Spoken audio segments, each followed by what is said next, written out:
Þetta við 1-1 jafnteflina gegn HK, kannski ekki fallegasti fótboltaleikurinn eða hvað? Nei, en svona grunnatriði fótboltans voru í lagi held ég á báðum liðum. Það er að berjast fyrir liðsfélagann og mér finnst svona varnarframmistaða okkar liðs í dag mjög góð. Mér finnst það er klárlega eitthvað sem við getum byggt á svona varnarlega heilt yfir þó að markið sé kannski svona full ódýrt en svona fyrir utan það þá fannst mér liðið verjast vel og verjast sem ein heild og ég er ánægður með það því að það hefur vantað svolítið upp á það hjá okkur. Sóknarleikurinn, hvernig fannst þér hann? Mér bara var ákveðið gæðaleysi svona á síðasta þriðjung en við svo fengum sénsa sem við hefum getað farið betur með og það er bara eins og það er, ég meina við þurfum klárlega að vinna í því á samt öðrum málum og við þurfum að bæta okkar leik skilurðu en ég er samt bara ánægður með frammistöðuna. Þetta er búið að vera erfitt hjá okkur undanfarið og það er alltaf gott þegar maður getur tekið eitthvað úr svona leikjum sem maður getur byggt á og mér finnst vera klárlega atriði í þessum leikir í dag sem við getum byggt á eins og ég nefni til dæmis varnarleikurinn og svona liðsframmistaðan, liðseffortið, menn er að berjast og þetta var erfiður leikur, það var erfitt að ná stjórn á leiknum fyrir bæði lið, við vorum bæði að reyna það og þannig að ég held að þetta hafi verið sanngjarnt jafntefli.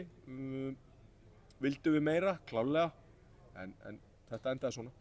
Þú varst leikinn upp í stúku í banni, hvernig var svona tilfinningin upp í stúku? Það er alltaf bara,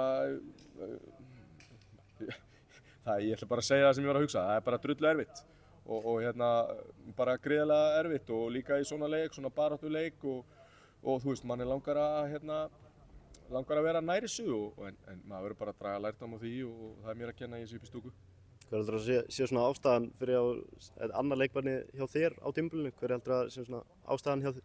Mér til varnar sko að þá á ég ekki 2 af þessum gulu spjöldum svo það sé á hreinu, það er út á bekkinn minn en bara ómikið af spjöldum og ég er hávær og ég er mjög ástríðufullur fyrir mínu starfi og þetta skiptir mig gríðarlegu máli og það er óbúslega vinna bak við þetta eins og hjá öllum þjálfurum og ég kannski bara er háværari en aðrir og ég er svona reynt að temja með það að vera ekki dónalegur en ég er hávær.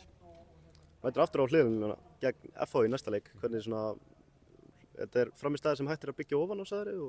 Já, klárlega, varnarlega frammistaða sem hægt er að byggja ofan á og við erum auðvitað að vanta svolítið að leikmönnum hjá okkur í dag. Við erum, Andri Rúnar Bjarnason er veikur og Pétur Bjarnason er meiddur og þannig að þú veist það eru leikmenn utan hóps og Fatah er í banni og þannig að það eru klárlega leikmenn sem geta komið inn í þetta fyrir næsta leik og við vorum auðvitað líka að fara aftur í 4 manna línu og það er bara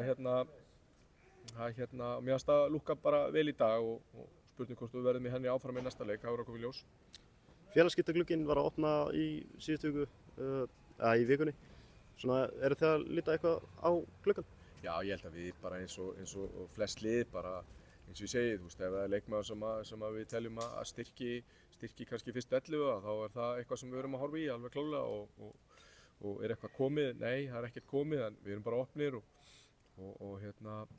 og já, erum bara klárir í það ef það er eitthvað sem kemur en annars erum við með stóran hóp og þannig að þú veist, við erum líka að fá leikmenn tilbaka úr meiðslum eins og Gústa Kjeldsen sem sleit hásinn sem var einn af okkur betri leikmennum í fyrra, hann er í hóp í dag. Þannig að það eru jákvæðir punktar yfir þessu hjá okkur og við þurfum bara að taka það með okkur inn í framhaldi. Takk hérlega. Takk.